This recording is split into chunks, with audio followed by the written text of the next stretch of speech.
సోదరీ సోదరులారా, వాక్య పాఠ్య భాగం 1 యోహాను పత్రిక 2వ అధ్యాయం 24 నుండి 29వ వచనం వరకు సావధానంగా వినండి. మీరు మొదటి నుండి దేనిని విన్నారో అది మీలో నిలువనీయండి. మీరు మొదటి నుండి విన్నది మీలో నిలిచిన ఎడల మీరు కూడా కుమారుని యందు తండ్రి యందు నిలుస్తారు. నిత్యజీవముననుగ్రహిస్తాను అనేదే ఆయన తానే మనకు చేసిన వాగ్దానం.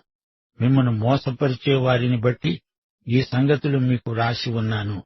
అయితే ఆయన వలన మీరు పొందిన అభిషేకము మీలో నిలుస్తున్నది గనుక ఎవ్వడూ మీకు బోధించనక్కర్లేదు. ఆయన ఇచ్చిన అభిషేకము సత్యమే కాని అబద్ధము కాదు. అది అన్నిటిని గూర్చి మీకు బోధిస్తున్న ప్రకారముగా, ఆయన మీకు బోధించిన ప్రకారముగా ఆయనలో మీరు నిలుస్తున్నారు. కాబట్టి చిన్న పిల్లలారా, ఆయన ప్రత్యక్షమైనప్పుడు ఆయన రాకడ యందు మనము ఆయన ఎదుట సిగ్గుపడక ధైర్యము కలిగి ఉండునట్లు మీరాయన యందు నిలిచి ఉండండి. ఆయన నీతిమంతుడని మీరు ఎరిగి ఉన్న ఎడల నీతిని జరిగించే ప్రతివాడు ఆయన మూలముగా పుట్టి ఉన్నాడని ఎరుగుదురు. సైతాను అబద్ధాలకు తండ్రి, జనకుడు. సైతాను మనిషి, అంత్యక్రీస్తు. వాడు అబద్ధికుడే. అబద్ధికుడు సత్యం చెప్పడు, అతని నోట నిజం రాదు. వీడు యేసే క్రీస్తు అంటే ఒప్పుకోడు.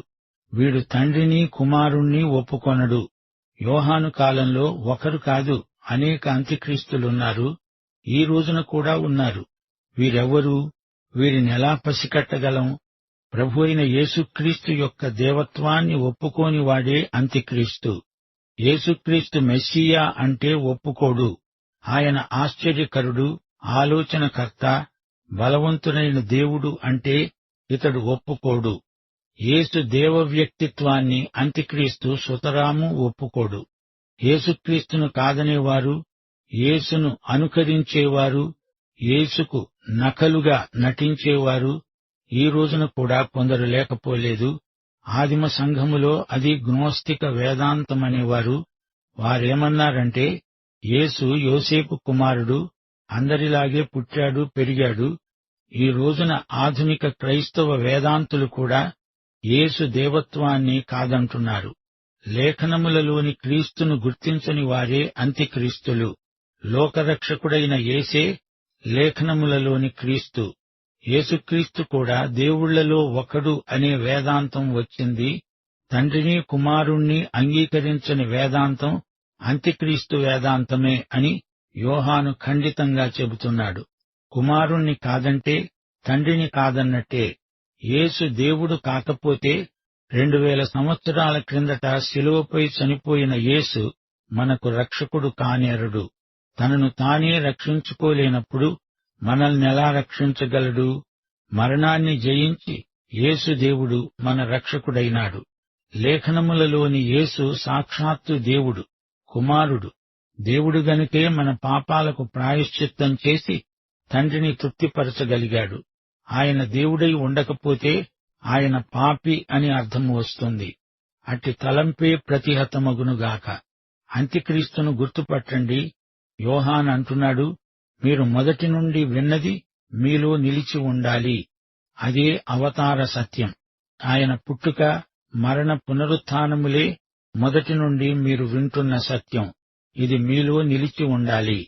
ఇదే అపొస్తలులందరూ ప్రకటించిన పరమ సత్యం. ఈ సత్యం మీలో ఉంటే మీరు కుమారుని యందు తండ్రి యందు నిలిచి ఉంటారు. తండ్రి కుమారుల యందు నిలిచి ఉన్నవాడే దేవుని బిడ్డ. యోహాను సువార్త 1వ అధ్యాయం 14వ వచనం. ఆ వాక్యము శరీరధారి అయి మన మధ్య నివసించింది. యోహాను సువార్త 1వ అధ్యాయం 18వ వచనం. దేవుణ్ణి ఎవరూ ఎప్పుడూ చూచి ఉండలేదు. తండ్రి వక్షస్థలమందున్న అద్వితీయ కుమారుడే ఆయనను బయలుపరిచాడు. దేవుడే మానవుడయ్యాడు. కాబట్టే మనమాయనను చూడగలిగాము. తండ్రితో కుమారునితో మనకు సహవాసముండాలి. ప్రతి విశ్వాసీ దేవుని బిడ్డగా ఈ సహవాసాన్ని అనుభవిస్తూ ఉండాలి, ఆనందించాలి. దేవుడు నిత్యజీవమును మనకు వాగ్దానం చేశాడు. ఇది నిత్యమైన జీవం, తాత్కాలిక జీవం కాదు. మిమ్ములను మోసగించే బోధకుల బారి నుండి తప్పించాలనే నేను మీకిదంతా రాయాల్సి వచ్చింది. ఈ కపట బోధకులు మిమ్ములను పెడతోవ పట్టిస్తారు. ఇది ఆధ్యాత్మిక వ్యభిచారం. క్రీస్తునందు విశ్వాసముంచినప్పుడు దేవుడు మీకు నిత్యజీవమనుగ్రహించాడు. దానికి ఎవరూ చేర్చేదేమీ లేదు. గ్నోస్తికుల తప్పుడు బోధలను అనుసరించకుండా జాగ్రత్త పడండి. నీకంటే నాకు ఎక్కువ తెలుసు, నీకంటే నేను గొప్ప భక్తుణ్ణి అనేవాడు అబద్ధం చెబుతున్నాడు. తమ స్వకీయ జ్ఞానాన్ని, భక్తి అనుభవాన్ని ఇతరులతో పోల్చుకోవడం పరిసయ్యుడి మనస్తత్వం. దానిని ప్రభువు ఏమాత్రమూ సహించడు. దేవుని కృపలో జ్ఞానములో ఎదిగేవారు బాప్తిస్మకుడైన యోహానులాగే సాక్ష్యమివ్వగలరు. యోహాను సువార్త 3:30 క్రీస్తు హెచ్చాలి, నేను తగ్గాలి. దేవుని వాక్య జ్ఞానం మనకు ఏమి బయలుపరుస్తుందనుకుంటున్నారు? మనకు తెలిసింది తక్కువ, తెలుసుకోవలసింది ఎక్కువ. మీ తెలివితేటలు, మీ జ్ఞానం ఏపాటివి? దేవుని వాగ్దానం మీద నిలవండి. నిత్యజీవమును అనుభవించి ఆత్మానందం పొందండి అంటూ భక్త యోహాను ప్రబోధం చేస్తున్నాడు. యేసే రక్షకుడని ఎరుగుదురు గదా. ఆయనతో తండ్రితో సహవాసంలో కొనసాగండి. అదే సమయంలో తోటి విశ్వాసులతో అర్థవంతమైన సహవాసం కలిగి ఉండాలి. అభిషేకము అని యోహాను అంటున్నాడంటే గ్రీకు భాషలో అది కెరిస్మా. కెరిస్మా అంటే తైలమును ఒళ్లంతా పులుముకోవడమని అర్థం. అంతా పూసుకుంటే అది కెరిస్మా. విశ్వాసుల విషయంలో ఈ కెరిస్మా అనుభూతి ఎలాంటిది? పాత నిబంధనలో యాజకులను అభిషేకించేవారు. అది దేవుని ఆజ్ఞ. ఒక ప్రత్యేక సేవ చేయడానికి పరిశుద్ధాత్మ కుమ్మరింపుకు ఇది సాంకేతిక కార్యక్రమం.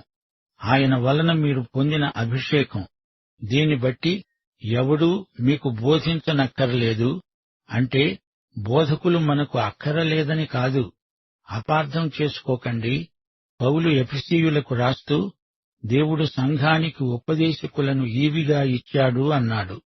పరిశుద్ధుని వలన మనము పొందిన ఈ అభిషేకము ఎంతో ముఖ్యమైనది. పరిశుద్ధాత్మే మన బోధకుడు.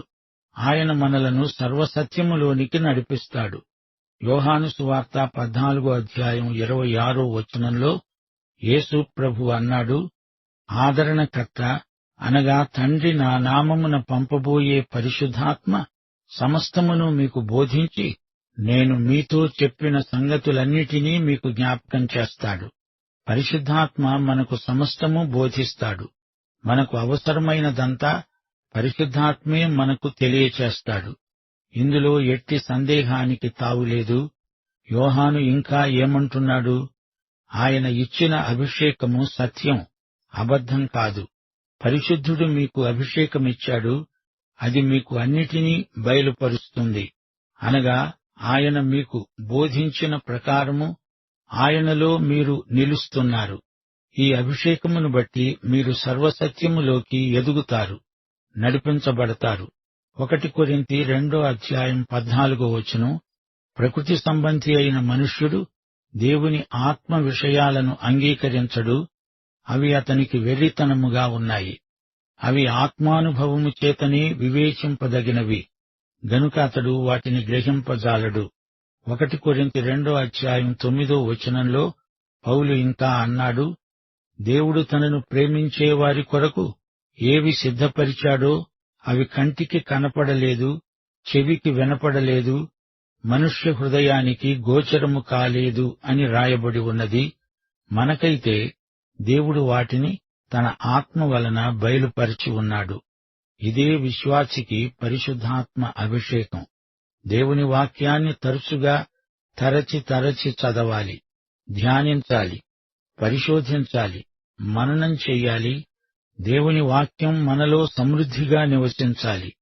దేవుని వాక్యంతో నింపబడిన వారిపై పరిశుద్ధాత్మ అభిషేకం నిలిచి ఉంటుంది.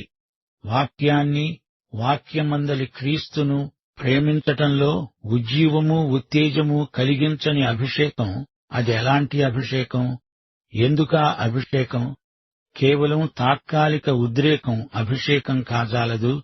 నిలిచి ఉండే అభిషేకం పరిశుద్ధుడు మనకిచ్చే అభిషేకం.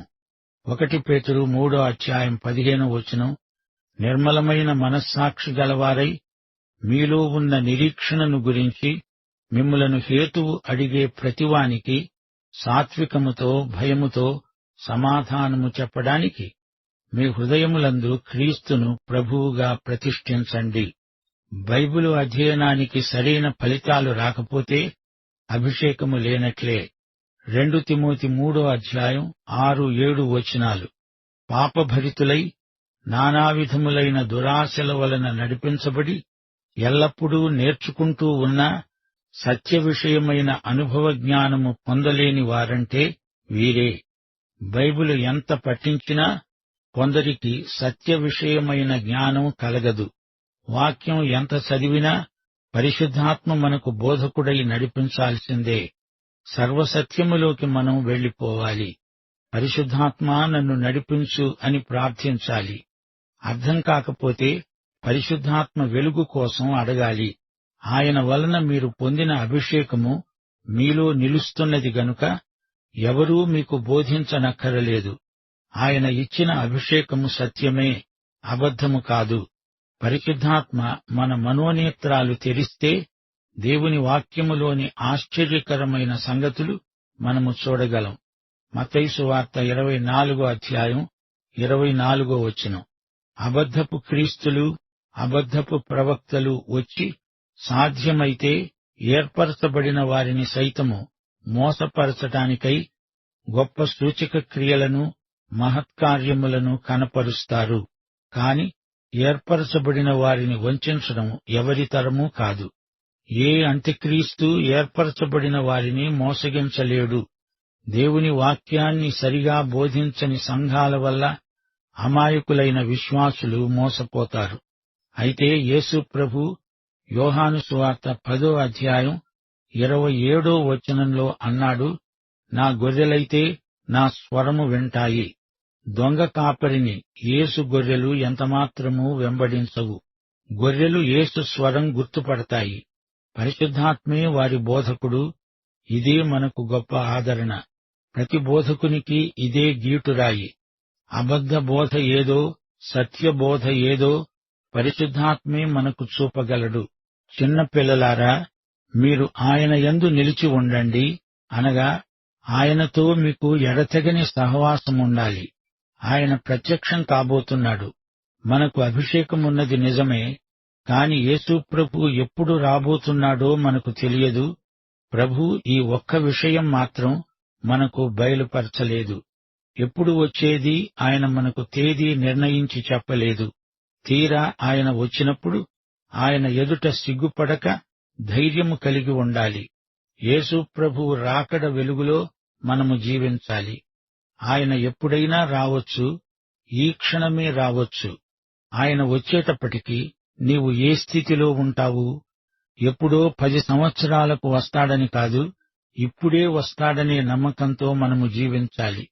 ఆయన వచ్చినప్పుడు సిగ్గుపడాల్సిన పరిస్థితి నీకు సంభవించకూడదు. యేసు వస్తాడని చాలామందికి తెలుసు, కాని వారిలో ఎంతమంది ఈ క్షణంలో ఆయన రాకడ కొరకై సిద్ధంగా ఉన్నారు? వారి జీవితాల నాణ్యత ఎలా ఉంది? ప్రకటన గ్రంథం 22:12 ప్రభు అంటున్నాడు, ఇదిగో త్వరగా వస్తున్నాను. వాని క్రియ చొప్పున ప్రతివానికి ఇవ్వటానికి నేను సిద్ధపరిచిన జీతము నా వద్ద ఉన్నది. ప్రతి ఒక్కడూ బహుమానము కోసం చూస్తాడు. కొందరికి బహుమానం కాదు, అవమానమే మిగులుతుంది. 1 కొరింథీ 3:11-15 వరకు పౌలు బహుమానాలను గురించి మాట్లాడుతూ అన్నాడు, ఒకని పని కాల్చివేయబడిన ఎడల వానికి నష్టము కలుగుతుంది. యేసు అకస్మాత్తుగా వచ్చేటప్పటికి మీలో ప్రతి ఒక్కడూ ఆయన అప్పగించిన పని చేస్తూ ఉంటే ఎంత గొప్ప ఆనందం, ఎంత గొప్ప సన్మానం, బహుమానం. ఈ పత్రికలో యోహాను పేతురు తన పత్రికలో చెప్పిందే చెప్పాడు. అబద్ధ బోధలు వినేవారి బతుకులు అబద్ధాలే. అసత్యం చెప్పటం కాదు, బ్రతుకుతారు. సత్యాన్ని నమ్మిన వారి బ్రతుకే సత్యం. ప్రేమ గలిగి సత్యమే చెబుతూ మనము అన్ని విషయాలలో ప్రభువు పోలికకు మార్చబడుతూ ఉంటాము. అబద్ధ బోధకుని గురి చివరికి వాని ఉరి. ప్రభువు వచ్చినప్పుడు ఆయన ఎదుట న్యాయపీఠం ముందు నిలిచి మంచి బహుమానాలను సంపాదించుకుందాము. ఆయనకు మన లెక్క అప్పగించాలి.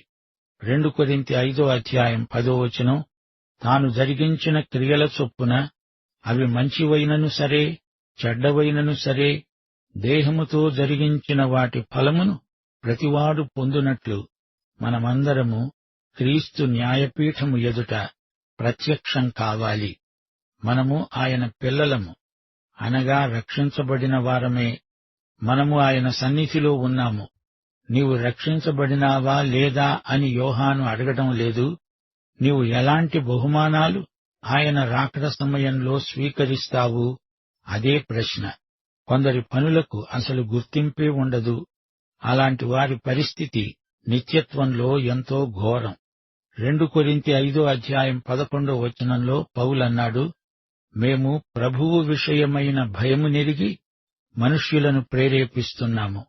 ప్రభువు వస్తాడు, సంఘము ఎత్తబడుతుంది, నేను ఎత్తబడతాను, ఆయన ఎదుట నా గృహ నిర్వాహకపు లెక్క అప్పగిస్తాను అని ఆనందించాలి. నీవు సిద్ధంగా లేకపోతే ఇప్పుడే ఇల్లు చక్కబెట్టుకోవాలి, సిద్ధం కావాలి. యోహాను చెప్పిన మాట మరువరానిది. ఆయన నీతిమంతుడు అని మీరు ఎరుగుదురు గదా. నీతిని జరిగించే ప్రతివాడు ఆయన మూలముగా పుట్టినవాడని మీరెరుగుదురు. నూతన జన్మ పరీక్ష ఇక్కడ ప్రస్తావించబడింది. దేవుని బిడ్డలు తమ తండ్రి అయిన దేవుణ్ణి పోలి ఉన్నారు. అభిషేకం కీలక పదం. పాత నిబంధన వ్యవస్థలో యాజకులు, రాజులు, ప్రవక్తలు అభిషేకించబడ్డారు. ఈ రోజున విశ్వాసులందరికీ అభిషేకమున్నది. క్రీస్తు అనగా అభిషిక్తుడు. క్రైస్తవుడు ఒక విశ్వాసిగా క్రీస్తునందు ఆత్మచేత అభిషిక్తుడు. యేసు త్వరలో వస్తాడు. ఆయన రాకడ కోసం సిద్ధపడడమెలాగా అంటారా? ఆయనతో ఆత్మయందు సహవసిస్తూ ఉండాలి. ఎడతెగని సహవాసం యేసు రాకడ కొరకు మనలను ఆయత్తపరుస్తుంది. ఆయనను చూడకయే ఇప్పుడు ప్రేమిస్తున్నాము. ఆయన వచ్చినప్పుడు ఆయనతో నిత్యత్వంలో ఉండిపోతాము. యేసు మనకు పరుడు కాడు, రక్షకుడు, ప్రాణ స్నేహితుడు. మనం క్రీస్తునందు నీతిమంతులం. క్రీస్తునందు నిలిచిన వారే నీతిమంతులు, తిరిగి జన్మించిన వారే నీతిమంతులు.